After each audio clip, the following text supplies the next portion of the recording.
Assalamualaikum warahmatullahi wabarakatuh. Halo, selamat pagi pemirsa RCTV. Apa kabarnya Anda di hari ini? Senang sekali saya Afif Rifai hadir kembali di hadapan Anda pemirsa di program Selamat Pagi Cirebon. Dan pemirsa, berita-berita apa saja yang disajikan baik di koran Juara, koran Radar Cirebon, dan koran politik terbesar di Jawa Barat, yaitu koran Rakyat Cirebon. Halaman demi halaman di kedua koran tersebut Anda harus baca agar tidak ketinggalan dan kehilangan informasi tentunya. Untuk memperbarui, melengkapi informasi-informasi Anda di hari ini, jemari Anda cukup mengklik Radar Cirebon Online atau radarcirebon.com. Dan pemirsa, baik saya baca dulu ini berita dari halaman utama koran Radar Cirebon di edisi hari ini. Nah, ini pemirsa dari halaman utama atau di headline koran Juara, ex-kadis Kasih ditahan jaksa. Kasus penggelapan gabah kering giling. Kerugian negara ini pemirsa ditaksir 539.778.050 rupiah. Ini pemirsa. Stok cadangan pangan pemerintah Kabupaten Cirebon hilang. Itu dari halaman utama koran Radar Cirebon hari ini. Kemudian tangkap 12 orang, sita 11 motor. Ini Polres Cirebon Kota gelar operasi Jaran Lodaya di tahun 2022 ini. Ini pemirsa, silakan Anda bisa membaca selengkapnya di halaman utama koran Radar Cirebon hari ini. Kemudian 3 kali nyuri motor dikejar pakai speedboat. Nah, itu pemirsa. Kemudian ada catatan dari Pak Dahlan Iskan di koran Radar Cirebon hari ini tentang pancingan DMO. Itu catatan dari Pak Dahlan Iskan di koran Radar Cirebon hari ini. Kemudian dari halaman Metropolis, ini pemirsa dari kota Cirebon ya, di koran Radar Cirebon hari ini. KPU belum tentukan jadwal pemilihan wali kota. Kemudian pajak parkir, hiburan, dan PBB masih rendah.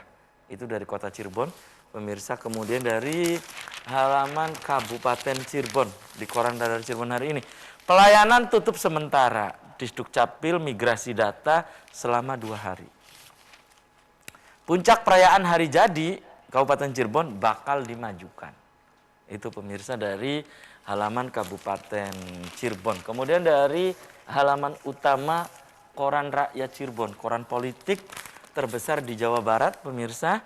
Dana pengamanan belum dianggarkan. Kepolisian mulai pelajari skema tiap tahapan pilkada. Itu pemirsa. Mantan kadis ketahanan pangan ditahan. Bongkar komplotan pengedar narkoba, pemirsa. Gulung pelaku curas dan curat. Ya, Bawaslu minta perhatian dari pemerintah kabupaten. Itu pemirsa berita-berita yang disajikan baik di koran Radar Cirebon dan koran politik terbesar di Jawa Barat, yaitu koran Rakyat Cirebon, pemirsa. Dan untuk Anda yang ingin berlangganan kedua koran tersebut, Anda bisa datang langsung ke Geraha Pena Radar Cirebon di Jalan Perjuangan nomor 9 Kota Cirebon. Dan pemirsa, di pagi hari ini yang nanti kita akan bedah, ini masih berkaitan dengan Hari Perempuan Internasional ya. Jadi topik yang kita bedah, kita bahas di pagi hari ini ya, break the bias ya, pekerja migran Indonesia berdaya. Ini masih kita kaitkan dengan Hari Perempuan Internasional. Di sebelah saya ini pemirsa ada dari MRC. Nah, ini dari ada dari MRC, ada Mbak Saadah atau Karib disapa dengan Mbak Ada. Selamat pagi Mbak Ada. Assalamualaikum. Waalaikumsalam. Apa kabarnya Mbak Ada? Alhamdulillah Mas Afif, sehat. Oke, terima kasih nih sudah menyempatkan hadir di Sama-sama. Selamat Pagi Cirebon. Di sebelah Mbak Ada, ini pemirsa ada dari Badan Perlindungan ya Pekerja Migran Indonesia atau Hana Rahmawati. Selamat pagi Mbak Hana. Assalamualaikum. Waalaikumsalam warahmatullahi wabarakatuh. Apa kabarnya Mbak Hana? Alhamdulillah baik. Oke, terima kasih nih sudah menyempatkan hadir di Selamat Pagi Cirebon. Saya ke Mbak Hana dulu nih, Mbak Hana. Hari ini ya kita masih berkaitan dengan Hari Perempuan Internasional ya. Catatan Anda di Hari Perempuan Internasional tahun 2022 ini seperti apa? Silakan, Mbak Hana. Kalau catatan dari saya pribadi, perempuan itu sekarang masih banyak yang punya bias terhadap mereka, terutama kalau saya kerjanya di BP2MI yang terlibat dalam PMI, Pekerja Migran Indonesia. Ternyata masih banyak PMI itu yang dianggap sebelah mata, terus banyak yang menjadi korban tindak pidana perdagangan orang dan lain sebagainya. Maksudnya dianggap sebelah mata bagaimana gitu Mbak Hana? Dalam artian banyak orang-orang itu menganggap PMI itu apa sih pekerjaannya, Ya, hanya pekerja sebatas migran. itu begitu. Mereka menganggap bahwa semua PMI itu bekerjanya di sektor informal, yang pekerja rumah tangga, yang banyak orang itu Menganggap rendah. derajat mereka itu lebih rendah daripada jika bekerja di sini di Indonesia. Masih begitu. dianggap sebagai second class gitu ya. Betul. Ya, itu catatannya gitu ya. Betul. Ini ditandai dengan apa? Kan dianggap sebelah mata, katanya dianggap juga maaf kelas 2. Betul. Apa ini tanda itunya gitu apa? Sebagai ciri atau indikatornya apa gitu? Indikatornya sebenarnya bisa dilihat dari keluarga PMI yang ditinggal di rumah ya. Jadi banyak misalnya anak-anak sekolah, misalnya orang tuanya pergi ke luar negeri untuk menjadi TKI atau PMI. PMI, Teman-temannya itu menganggap mereka sebagai kamu anak TKI, anak PMI seperti itu. Padahal jika dilihat sebenarnya dari nilai ekonominya, justru TKI PMI ini mereka memiliki gaji yang lebih besar daripada keluarga-keluarga yang kerja di Indonesia. Gitu. Iya, tapi masih dianggap Sebelah sebagai mata. iya dipandang sebelah mata ya. Betul. Kalau Mbak Ada sendiri ini catatan berkaitan dengan masih dalam rangkaian Hari Perempuan Internasional gitu. Apa Siap. gitu Mbak Ada? Jadi memang ini kan ini ya, apa namanya, perayaan di seluruh dunia untuk tadi sudah disampaikan Hari Perempuan Internasional. Kalau tadi catatan, sebenarnya semua hari perempuan ya Mbak. Hari Perempuan Ya, gitu. Setiap sebenarnya hari itu. Setiap, Setiap hari Cuma perempuan. iya, tadi yang seperti yang disampaikan oleh Mas Afif, banyak catatan-catatan yang itu kita harap menjadi evaluasi bersama, mungkin untuk seluruh semua pihak di seluruh dunia. Apa sih catatannya untuk tahun ini begitu ya? Bahwa memang tadi kalau dikaitkan dengan pekerja migran itu angkanya masih tinggi. Dan secara umum memang perempuan yang non pekerja migran pun angka kekerasan dan bias yang diterima itu masih banyak begitu ya. Banyak diskriminasi, banyak stereotip gitu yang dilekatkan pada perempuan-perempuan yang ada di dunia ini. Termasuk kalau selain di MRC, saya juga kan di jaringan perempuan di Cirebon, Untuk kemudian kemanusiaan ya. untuk kemanusiaan di WCC Balkis. Itu catatannya masih tinggi Mas, angka kekerasan yang terjadi pada perempuan. Itu ya salah catatan di tahun 2022 ini Betul, ya. Jadi angkanya terus naik. Masih tinggi. Ya. Betul. Ini catatan di tahun 2021 atau memang tahun 2022 yang masih beberapa bulan ini gitu? Yang 2021 tinggi. Nah, sekarang di tahun 2002 saja kalau di lembaga kami yang masuk 2022 catatan ya? itu dari Januari sampai sekarang itu sudah ada sekitar, yang terakhir saya tahu itu 36-an. 36 kekerasan. Kasus yang masuk yang tercatat kekerasan terhadap perempuan. Itu belum, kayaknya sekarang sudah nambah, sudah sampai 40 lebih kayaknya. Itu baru berarti masuk bulan ketiga ya? Iya, di bulan Maret ya. Iya, bulan Maret itu sudah tinggi. Baik. Kembali saya ke Mbak Hana ya. Mbak Hana, ini masih dalam rangkaian Hari Perempuan juga ya, Hari Perempuan Internasional. Menurut Anda nih tentang kondisi pekerja migran Indonesia atau PMI, terutama perempuan saat ini, menurut Anda ini kondisinya seperti apa sih gitu? Kalau kondisinya kita lihat dari dalam negeri ya, jadi memang banyak perempuan itu yang berpikiran kalau kerja di luar negeri itu hanya sebagai sektor informal di rumah tangga. Padahal sebenarnya banyak kesempatan kerja di luar negeri tapi di sektor yang lebih profesional, seperti di panti, dan mereka biasanya harus lulusan D3 keperawatan ya. Kalau tidak di panti itu sudah ada di beberapa negara yang lumayan maju kayak Jepang, Jerman, itu sudah ada. Termasuk Korea Selatan juga lumayan populer akhir-akhir ini. Tapi untuk teman-teman di daerah Jawa Barat itu masih banyak beranggapan kalau kerja di luar negeri itu hanya di sektor informal, terutama yang perempuan. Gitu ya. Itu kondisi saat ini ya. Kemudian kalau terkait keahlian atau keterampilan misalnya yang dimiliki dan juga job order yang tersedia di negara penempatan itu bagaimana? Kalau untuk semua pekerja migran itu pasti dilatih dulu sebelum berangkat. Yang dibekali ya? Betul, dibekali. Itu yang prosedural, dalam artian yang legal. Tapi kalau mau berangkat secara ilegal biasanya tidak ada pelatihan. Nah, kalau yang prosedural, yang legal, mereka ada pelatihan dulu selama beberapa bulan, tergantung jenis pekerjaannya apa. Jadi nanti pelatihannya dicocokkan dengan pekerjaan yang akan mereka lakukan ketika berada di luar negeri. Nah, untuk job ordernya sendiri di luar negeri itu sudah lumayan banyak sekarang. Jadi pemerintah terus berupaya untuk bekerja sama dengan negara-negara biar mereka ngasih job order nih ke Indonesia. Gitu. Begitu ya. Saya ke Mbak Ada nih, Mbak Ada tentang makna dari break the bias ya dalam International Women's Day ya di tahun 2022 ini. Apa sih gitu? Makna Baik Mas Afif. break the bias Baik, ini. break the bias. Jadi seperti yang tadi di awal ditanyakan sama Mas Afif ya, bahwa kondisi perempuan sekarang itu seperti apa. Jadi harapannya dengan tema break the bias itu kita berharap semua orang, semua perempuan itu sekarang sudah bebas lagi, sudah bebas dari tadi stereotip, kemudian diskriminasi, dan juga perbedaan-perbedaan. Memang segala sesuatu di dunia itu pasti berbeda, tidak ada yang sama. Tetapi kita berharap dengan adanya perbedaan itu bisa dihargai dengan masing-masing perbedaannya. Jadi bukan untuk dibeda-bedakan gitu. Terkait itu ras, kemudian status sosial tadi yang Mbak Hana sampaikan, PMI itu masih dipandang second class itu kan. Nah, itu kita berharap tidak lagi terjadi. Termasuk nanti untuk layanannya ya, Mbak Hana. Kita sih berharap baik itu di pemerintah ataupun di lembaga layanan manapun, ketika itu ada yang membutuhkan layanan, tidak lagi dibeda-bedakan gitu, tidak ada diskriminasi. Sampai di pelayanan juga dibedakan gitu ya? Iya kan, kadang-kadang tetap kalau tadi Mas Afif tanya itu cirinya apa atau misalnya bisa dikatakan second class, ya mungkin kalau dulu kan masih dibedakan ya Mbak, misalnya untuk yang PMI ketika membutuhkan akses, oh kamu mah apa gitu, kadang-kadang seperti itu. Baik, oke, tahan dulu ya Mbak Ada Siap. juga Mbak Hana, dan pemirsa di pagi hari ini yang masih kita bincangkan ini berkaitan masih Hari Perempuan Internasional ya. Jadi topiknya break the bias ya, PMI atau Pekerja Migran Indonesia Berdaya. Anda di rumah jangan kemana-mana, kami akan segera kembali sesaat lagi.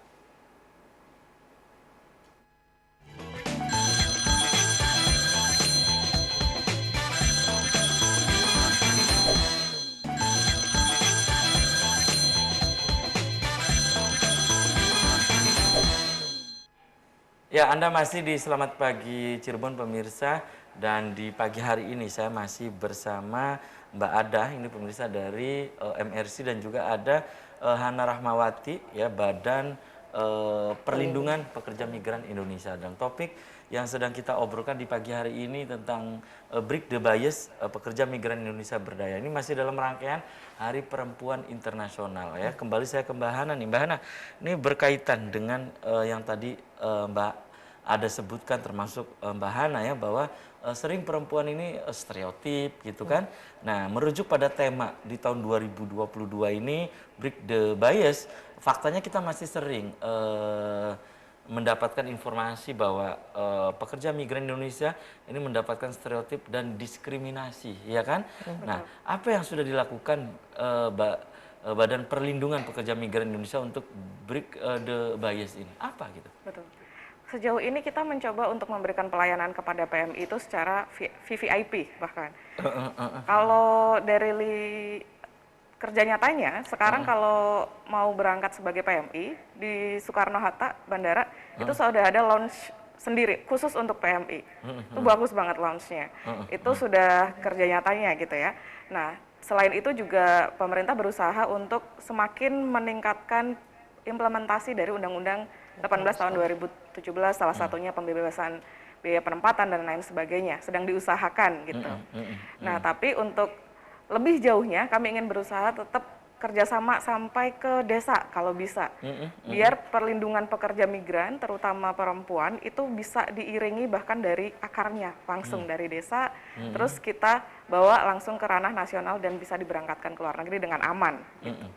Iya, tapi faktanya tetap ya bahwa stereotip, diskriminasi ini masih tetap kita sering jumpai gitu, hal-hal demikian gitu ya. Nah, untuk memutus itu bagaimana gitu? Maunya yang dilakukan Badan Perlindungan Pekerja Migran Indonesia ini apa gitu? Betul, kalau untuk memutus itu sebenarnya harus semua instansi itu kerjasama yang bagus harusnya. Nah, kalau untuk BP2MI sendiri kita memang sudah gimana ya, meningkatkan derajatnya dalam tanda kutip begitu, karena PMI ini merupakan pahlawan negara kalau kita bisa sampaikan ya, pahlawan devisa dan lain sebagainya. Devisa dan biasanya kan begitu ya. Nah, sejauh ini sih melalui kepala badan kita juga sudah sosialisasi peluang kerja ke luar negeri dan pemberdayaan perempuan, Perempuan gitu biar ya. ketika mereka pulang itu PMI sudah bisa menjadi wanita yang sukses gitu.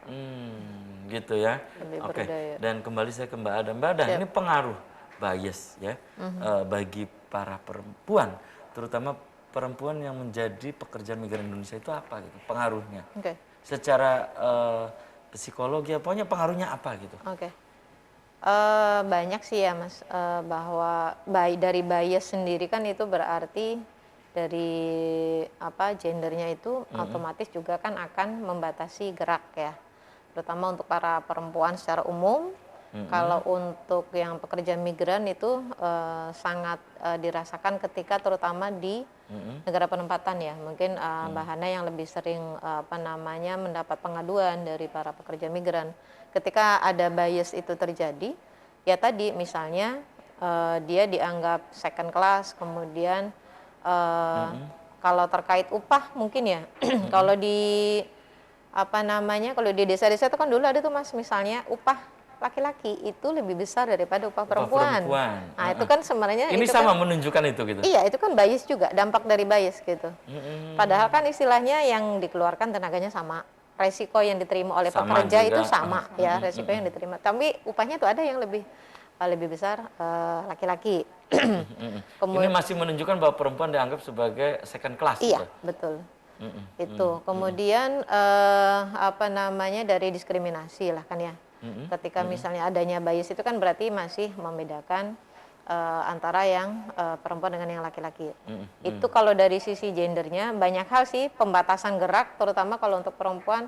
Sekarang kan banyak stigma yang masih dilekatkan pada, oh kalau perempuan keluar malam itu berarti perempuan yang tidak baik. Nah kadang-kadang kan, padahal itu bisa dicek tuh kalau di perusahaan kan ada yang shift-shift ya, shift malam kan, ya itu kalau orang yang nggak tahu, ini perempuan keluar malam-malam ngapain, padahal ya memang dia shiftnya dapetnya malam gitu loh Mas. Nggak pantas itu katanya kan, iya. pulang kerja sampai larut malam. Ya Padahal, kan biasanya begitu ya. Iya, padahal kalau mau kita apa namanya fakta di lapangan, ketika ada perempuan kepala keluarga yang dia memang single parent dan dia harus menghidupi dirinya sendiri dan anaknya, ya dia harus bekerja dong.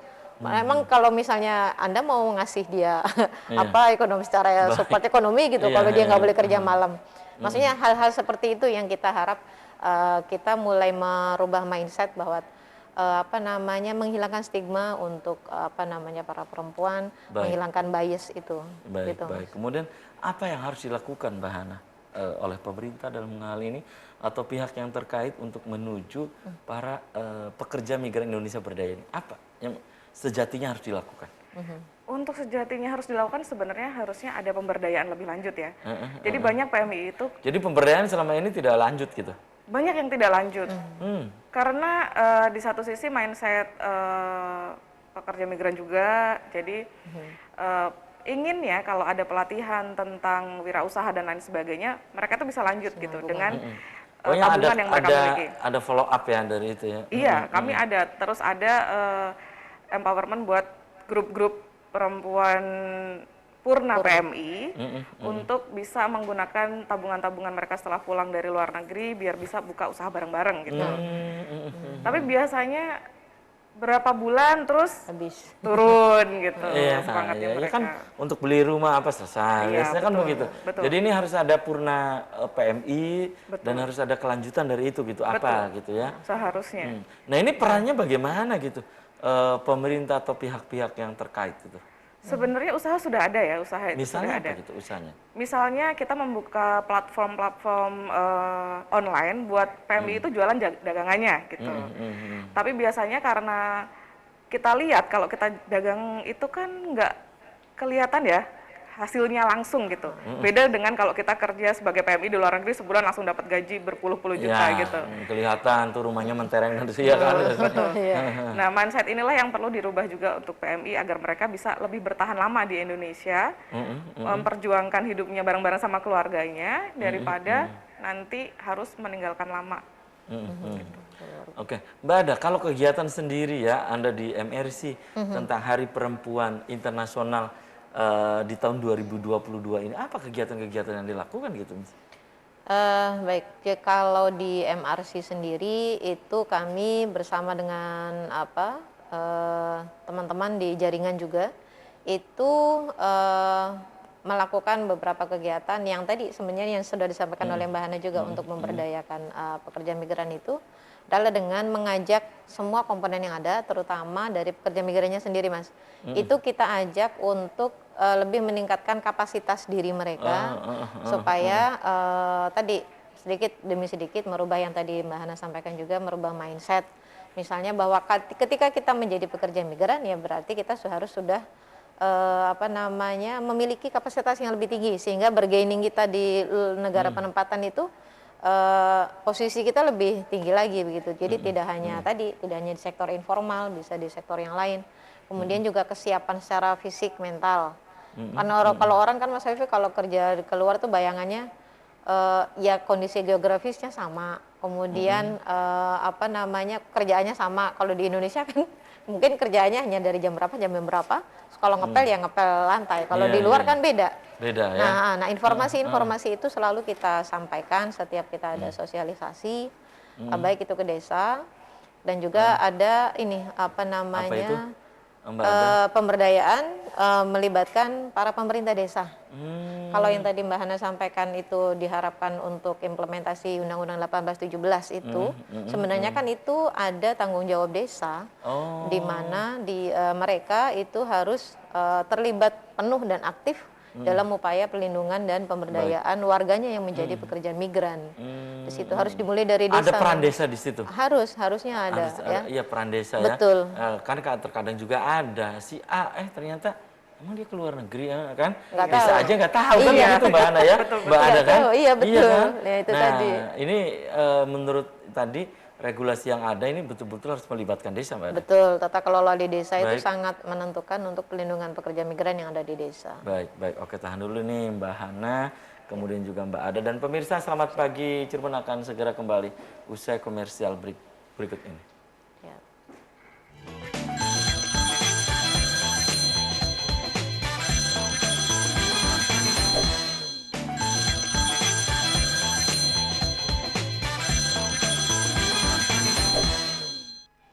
Ya, selamat pagi Cirebon, masih di hadapan Anda pemirsa, dan di segmen ini saya hadirkan ini pemirsa dari Dinas Pengendalian Penduduk, Keluarga Berencana, Pemberdayaan dan Perlindungan Anak. Ini pemirsa ada Ibu Ida Laila. Selamat pagi Ibu Ida. Assalamualaikum.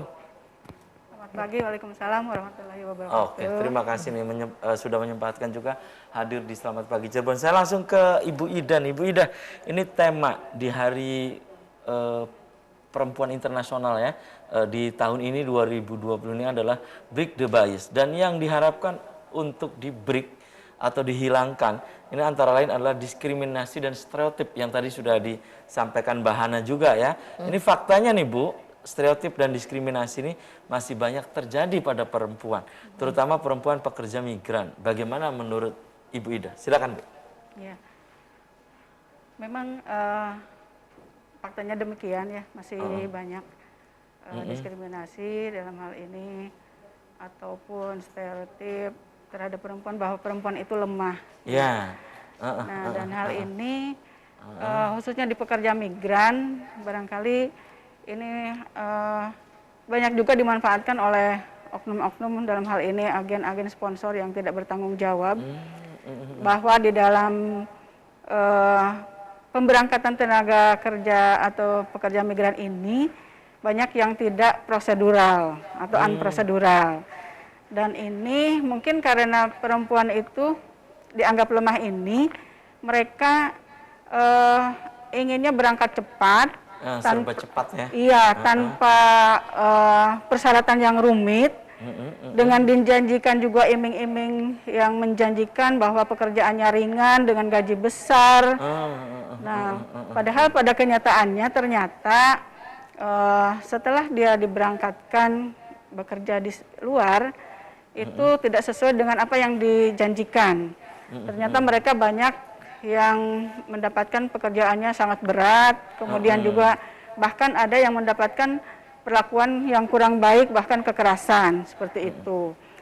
Termasuk juga mereka dijanjikan untuk ditempatkan di negara tidak sesuai dengan yang dijanjikan. Bahkan dia ditempatkan di negara konflik seperti itu. Padahal pemerintah sekarang ini sedang sudah tidak mengirimkan lagi PMI Moratorium ke gitu, Pak? iya moratorium khususnya ke negara-negara konflik tersebut.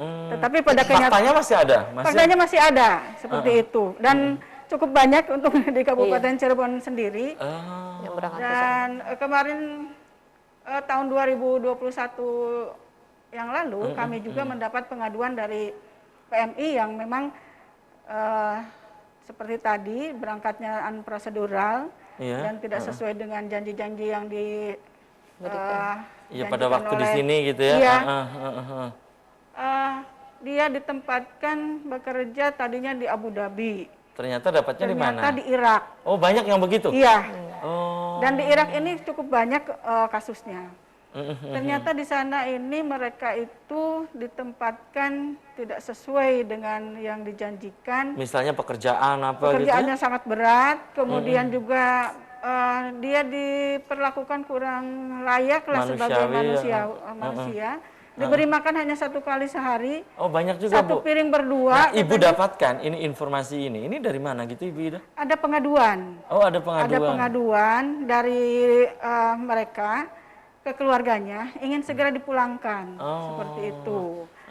Dan setelah kami berkoordinasi dengan berbagai pihak, dengan Disnakertran, kemudian dengan BP2MI, kemudian dengan Kementerian PPA juga, Kementerian Luar Negeri, dengan proses yang cukup panjang, alhamdulillah pekerja migran yang mendapat perlakuan yang kurang baik itu kemarin bisa dipulangkan. Oke, dan ini menjadi keprihatinan. Prihatin ya. Bukan hanya itu saja, prihatin pada saat Hari Perempuan sedunia ini ya, yang jatuh di tahun 2022 ini juga ya.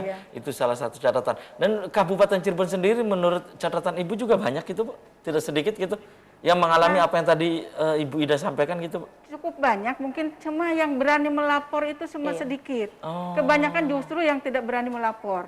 Seperti itu. Jadi makanya kami juga mengharapkan di Hari Perempuan Sedunia ini perempuan-perempuan yang mendapat perlakuan yang kurang baik atau kekerasan harus berani melapor seperti itu, supaya tidak terjadi lagi hal-hal yang demikian dan tidak bertambah parah kasus-kasus kekerasannya. Baik. Mbak Ada, ini menyambung dari Ibu Ida, ini kekerasan semakin bertambah terhadap perempuan khususnya nih ya. Betul. Padahal ini di Hari Perempuan Sedunia gitu misalnya. Ini kalau kita kaitkan, kalau kita benang merahkan dengan pekerja migran Indonesia, seperti apa? Ini menyambung tadi dari Ibu. Betul. Jadi memang seperti yang tadi disampaikan sebelumnya ya, ini kita obrolkan tadi, implementasi Undang-Undang 1817 itu itu masih belum maksimal dilaksanakan saya kira. Terutama tadi yang sebelum iklan tadi kita obrolkan, peran desa, Mas. Peran desa. Peran desa itu sangat penting, di mana informasi-informasi terkait kebutuhan yang ada di para calon pekerja migran ini harusnya kan itu sudah disampaikan oleh semua pihak, termasuk pihak pemerintah desa. Misal nih kayak kalau dulu kita nyebutnya PJTKI ya, Mas. PJTKI. Sekarang tuh P3MI. Nah, misalnya P3MI mana saja nih yang itu sudah legal, punya hak izin operasional dan masih aktif. Karena banyak tuh, Mas, misalnya dari yang kalau tadi disebut oleh Ibu Ida, ada oknum sponsor yang misalnya udahlah kamu tinggal di rumah aja, nanti tinggal berangkat. Pokoknya saya urus semua gitu ya. Nggak kan banyak kan begini beda ya Mbak Ada. Ternyata P3MI-nya itu tidak terdaftar. Umur belum, ini juga itu kan. Umur, kemudian tadi jenis pekerjaan. Nah, informasi-informasi itulah kami di sini MRC itu sebenarnya adalah berusaha untuk memberikan informasi sering mungkin, sebanyak mungkin dengan melibatkan tadi pemerintah desa, hayu gitu. Maksudnya informasi-informasi itu harus diberikan kepada warganya. Kalau mau jadi pekerja migran, ini loh yang legal, PT-nya, P3MI-nya. Kemudian yang harus disiapkan, misalnya dokumennya apa saja. Apa yang harus disiapkan secara fisik, apa yang harus disiapkan secara psikis. Di MRC juga kami ada layanan tuh, Mas, untuk misalnya informasi secara misalnya untuk penguatan psikologis, karena kan seorang CPMI itu harusnya dia ketika menjadi PMI itu kalau bahasa kita sih clear secara psikologis. Iya, udah selesai semua lah gitu ya. Jadi karena banyak tuh Mas yang dia jadi korban KDRT, dia jadi korban kekerasan seksual. Karena di sini dia masih ada beban, udahlah saya jadi PMI aja. Nah, jadi berangkat tuh dia belum clear secara psikologis. Iya, dan secara psikologi berangkat itu penuh dengan masalah gitu. Betul. Iya, ya dalam tanda Sehingga petik lah ketika, ya. ketika bekerja akhirnya bukan jadi mengerjakan pekerjaannya pun akhirnya jadi salah juga, jadi bikin masalah yang baru. Karena gitu. ini dari awal juga sudah Bermasalah. Iya, kan, sudah masalah. Iya, gitu. jadi harusnya di-clearkan Itu dulu. banyak begitu Mbak Ada? Banyak. Ya, di Balkis kan misalnya Mas, kami kan udahlah di sini daripada ribut terus dengan mertua, berangkat aja di PMI. Atau malu jadi korban kekerasan seksual, beban secara psikologis, berangkat Udahlah, aja jadi berangkat PMI. aja lah, Nah, gitu itu. ya. Nah, itu dia belum clear secara psikologis. Nah, itu di MRC kami ada layanan untuk yuk di-clearkan dulu, Anda siapkan dulu secara psikisnya, baru kemudian kalau sudah siap mangga berangkat. Kayak gitu loh, Mas. Itu. Jadi memang harus dienolkan lagi lah. Betul. Ya, jadi kayak di POM ya. Kita mulai dari dienolkan lagi. kita mulai dari nol. Iya kan berangkat ke sana tidak membawa masalah, tidak membawa pikiran gitu kan. Iya, itu yang diharapkan itu begitu ya. Betul. Iya, Nah, termasuk juga ini nanti dengan data ini Mas, database yang harus dimiliki oleh pemerintah desa. Selama ini kan yang saya tahu ya bukan. Iya, yang tadi saya sampaikan kadang isi itu berangkat. Iya, nggak tahu Iya, ada masalah ke desa. Nah, gitu kan? Iya. Makanya pemerintah desa itu harus ada tenaga yang memang melayani warganya yang akan menjadi pekerja migran. Jadi ada data khusus nih, berapa warganya yang jadi PMI, berapa yang ke Malaysia, berapa yang ke Singapura. Mungkin yang prosedural ada catatan di desa mungkin ya. Iya, pastinya. Terutama ini yang harus ada prosedural. pengantar dari desa. Iya, betul. Tapi yang ini yang non prosedural ini. Nah, itu ya. Iya. Pas misal nih di tempat bekerja PMI ini di luar negeri ada masalah, pas desa kaget kan akhirnya kan. Iya. Loh, emang ke luar negeri gitu bla bla bla kan begitu Makanya banyak. harus aktif tuh Mas, makanya untuk yang tadi ya saya bilang harus ada petugas yang disiapkan tuh. Jadi misalnya apa sih kalau belusukan ya, kalau bahasa sekarang ya, saya mencari data, mencari data warganya siapa saja yang menjadi pekerja migran, kemana saja, menjadi apa, itu loh Mas, itu harus ada datanya. Sehingga nanti nyambung dengan yang tadi ini sebelumnya. terutama untuk desa-desa yang maaf selama ini menjadi kantong-kantong pekerja migran Indonesia. Betul. Ini harus ada gitu ya. Harus ada. Nanti nyambung dengan yang Mbak Hana sampaikan untuk yang berkelanjutan pemberdayaan Purna PMI itu Purna Mas. PMI, ya. Kalau sudah ada datanya kan mungkin nanti dari DP2KB, kemudian dari Dinas Sosial itu ada ya program untuk pemberdayaan para Purna PMI itu ada Mas sebenarnya. Cuma kan berarti sasarannya harus jelas dulu nih. Kalau datanya aja nggak ada, gimana mau diberikan programnya gitu. Nah, makanya setiap desa kan harusnya ada tuh data berapa Purna PMI-nya, sehingga kalau ada program supaya lebih berdaya. Tadi ya kalau Mbak Hana bilang itu diberdayakan, udahlah uang yang didapat bisa dikelola dengan baik. Itu kan harus ada datanya dulu gitu. Baik. Dan saya kembali ke Ibu Ida nih.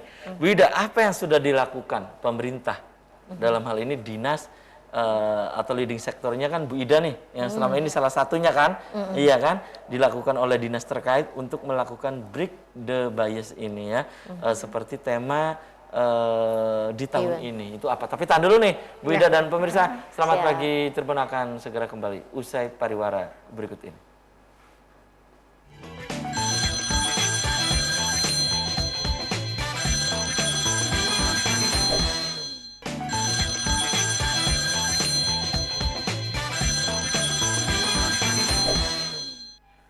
Terima kasih, Anda masih di Selamat Pagi Cirebon pemirsa, dan di segmen terakhir ini saya masih bersama Ibu Ida Laila, ini pemirsa dari Dinas Pengendalian Penduduk, Keluarga Berencana, Pemberdayaan dan Perlindungan Anak. Kemudian juga di session yang terakhir ini saya juga masih bersama Mbak Ada ya dari MRC. Dan pemirsa, saya kembali ke Ibu Ida, tadi terputus jeda iklan. Pertanyaan saya berkaitan apa yang sudah dilakukan oleh dinas terkait atau pemerintah dalam hal ini, terutama untuk melakukan break the bias ya, seperti tema Hari Perempuan Internasional di tahun ini. Silakan, ya. Ibu Ida.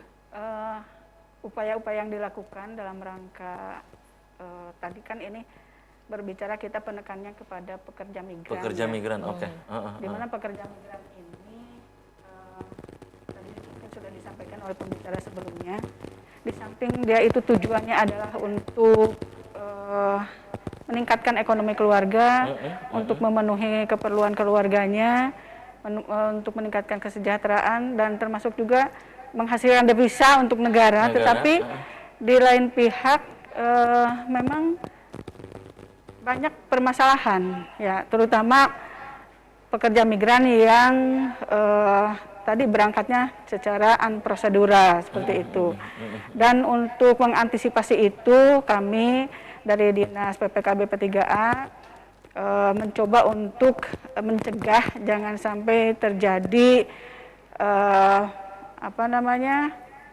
pemberangkatan yang unprosedural, jangan sampai terjadi trafficking atau perdagangan orang, sehingga kami berbagai upaya sudah dilaksanakan. Di antaranya kami di dinas untuk supaya ada keluarga itu safe, kemudian ketahanan keluarganya kuat. Kami terutama ini untuk perempuan kepala keluarga yang single parent. Ya. Kami melaksanakan pelatihan PEKA namanya. Jadi pelatihan perempuan kepala keluarga. Ada pelatihan itu? Iya, jadi supaya mereka ini dibekali dengan keterampilan-keterampilan, baik itu keterampilan tata boga, misalnya membuat kue, membuat masakan, kemudian kerajinan tangan dan lain sebagainya, sehingga mereka bisa mandiri, bisa memenuhi kebutuhannya dan kemudian juga tidak menjadi korban trafficking, dan kalaupun menjadi pekerja migran, menjadi pekerja migran yang berkualitas, yang punya keahlian kemampuan seperti itu. Kemudian juga kami juga dalam upaya mencegah trafficking ini sudah melaksanakan kegiatan seminar trafficking untuk para pelajar. Dan ini seminar ini, pelatihan ini di daerah-daerah yang tadi kita sebutkan ini kantong pekerja migran Indonesia itu? Iya, termasuk juga ada pelatihan bina keluarga pekerja migran.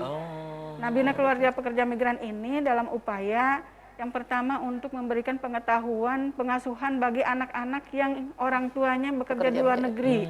Karena kalau orang tuanya yang bekerja di luar, masih ada anak yang memerlukan pengasuhan, memerlukan pengawasan. Ini sangat penting sekali oleh pengganti pengasuhnya itu harus betul-betul bisa mengasuh, bisa mengawasi anaknya, jangan sampai anak ini terlantar seperti itu, sehingga dibekali pengetahuannya.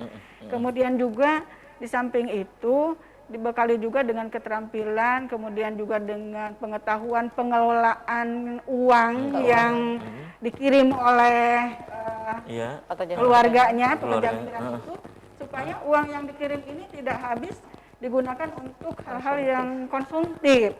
Jadi bisa dikelola sehingga nanti pada saat pekerja migran pulang itu dia sudah bisa meneruskan, misalnya punya usaha atau punya punya usaha yang bisa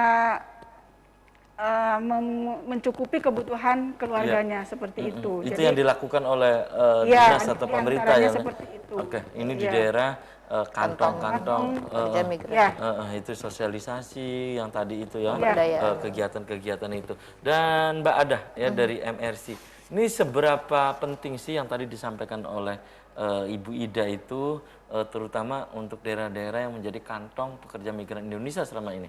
Baik, yang pasti itu sangat penting dilakukan sinergitas antar semua pihak ya Mas.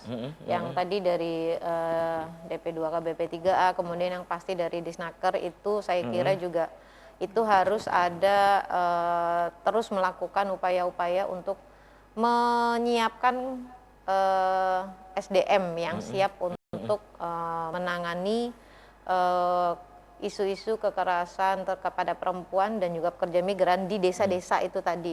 Nah, MRC di sini juga kami tadi bersinergi dengan semua pihak karena kami juga layanannya adalah non administratif juga tadi untuk penyiapan fisik, psikis, kemudian informasi dan juga peningkatan tata kelola di desa. Sekali lagi kami menitik beratkan bahwa pelindungan pekerja migran dan juga perempuan itu dimulai dari desa. Sehingga memang tenaga-tenaga yang ada di desa itu harus disiapkan lebih baik, terutama kalau ini dikaitkan dengan pekerja migran. Implementasi dari Undang-Undang 1817 itu kan memandatkan kepada pemerintah desa untuk terlibat aktif tadi dalam upaya pelindungan warganya yang menjadi pekerja migran. Sehingga nanti yang tadi disampaikan oleh Bu Ida terkait misalnya pemberdayaan pekerja migrannya, kemudian keluarganya tadi, sehingga keluarga gitu yang ditinggalkan juga. Karena kan kalau kita mau cek ke lembaga-lembaga pendidikan tuh Mas, itu kan banyak sekali anak-anak yang memang ketika dia dalam tanda kutip di sekolahnya mungkin bermasalah, itu kan biasanya karena memang mereka kurang arahan dari keluarga. Ininya aja ke orang tuanya berangkat menjadi pekerja migran, sehingga karena tidak ada yang memantau perkembangan kan. Nah, itu harus ada pihak-pihak yang memang disiapkan untuk membantu perkembangan tumbuh kembangnya si anak nih, jangan sampai dia salah arah kan begitu. Sehingga itu memang dari pihak desa sekali lagi itu harus juga menyiapkan, memantau anak-anak yang memang orang tuanya sedang menjadi pekerja migran keluar sana. Nah, itu sekali lagi di MRC kami juga selalu terbuka untuk bagi warga yang ingin mengadukan masalahnya atau misalnya berkonsultasi terkait masalah-masalah yang dihadapi para pekerja migran maupun keluarganya. Kami sangat berharap bisa bersinergi dengan semua pihak. Begitu, Mas. Bu, tadi kegiatan yang dilakukan oleh pemerintah ya dalam hal ini atau dinas terkait kepada keluarganya, penyuluhan penyuluhan, kemudian pokoknya usaha-usaha yang dilakukan oleh pemerintah, dan ini sudah dilakukan semua atau bagaimana, Bu? Dilakukan semua. Iya, ke daerah-daerah kantong-kantong pekerja migran Indonesia ini. Hampir semua kecamatan. Kalau untuk yang pelatihan PK sudah. Kalau misalnya untuk yang bina keluarga TKI, ya itu diutamakan yang kantong-kantong TKI, seperti di Kecamatan Wilayah Timur. Iya, Wilayah Timur ya. Kemudian juga di wilayah utara juga. Wilayah barat juga gitu ya. Langsung border seperti itu. Gitu ya. Berarti ini hampir sudah dilakukan. Iya. Dan tapi respon mungkin, itu bagaimana, Bu? Tapi mungkin ini belum seluruhnya, maksudnya belum seluruh desa. Kemudian juga jumlahnya masih sangat kecil mungkinnya karena kita juga keterbatasan anggaran seperti itu. Tapi diharapkan dari desa-desa yang sudah kami laksanakan pembinaan itu bisa menularkan ke yang lainnya seperti itu. Ilmu-ilmu, keterampilan-keterampilan yang didapat itu bisa ditularkan ke yang lainnya. Karena gitu kita juga keterbatasan anggaran, belum semua terjangkau seluruh keluarga. Ibu, respon dari itu tadi, misalnya keluarga keluarga PMI, pekerja migran Indonesia, itu bagaimana, Bu, ketika ada kegiatan itu gitu, Bu? Responnya cukup baik, cuma memang kendalanya mungkin apa itu, Bu? Masih ada beberapa keluarga yang tidak berlanjut. Tadi keberlanjutan.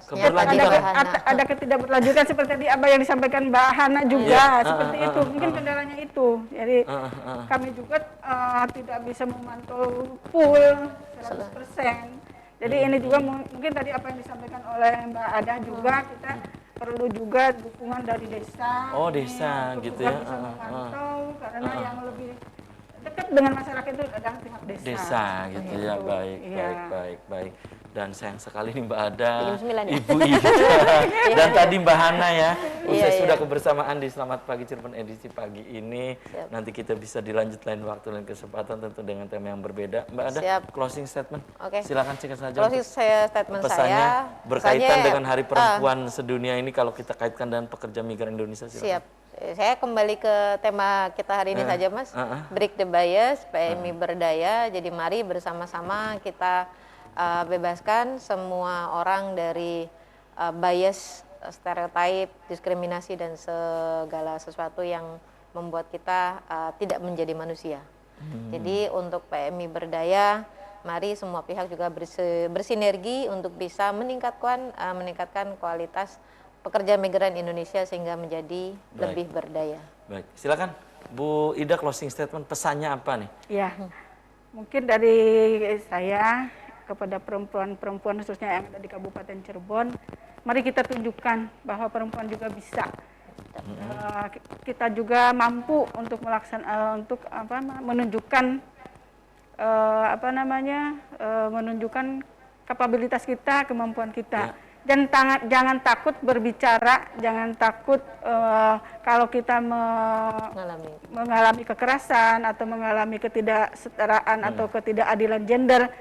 Jangan takut untuk berbicara, jangan takut untuk melapor.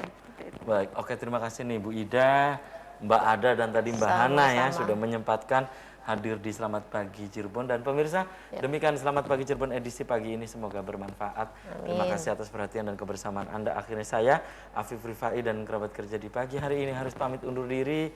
Sampai jumpa lagi besok. Wassalamualaikum warahmatullahi wabarakatuh. Waalaikumsalam warahmatullahi wabarakatuh. Terima kasih Mas Afif.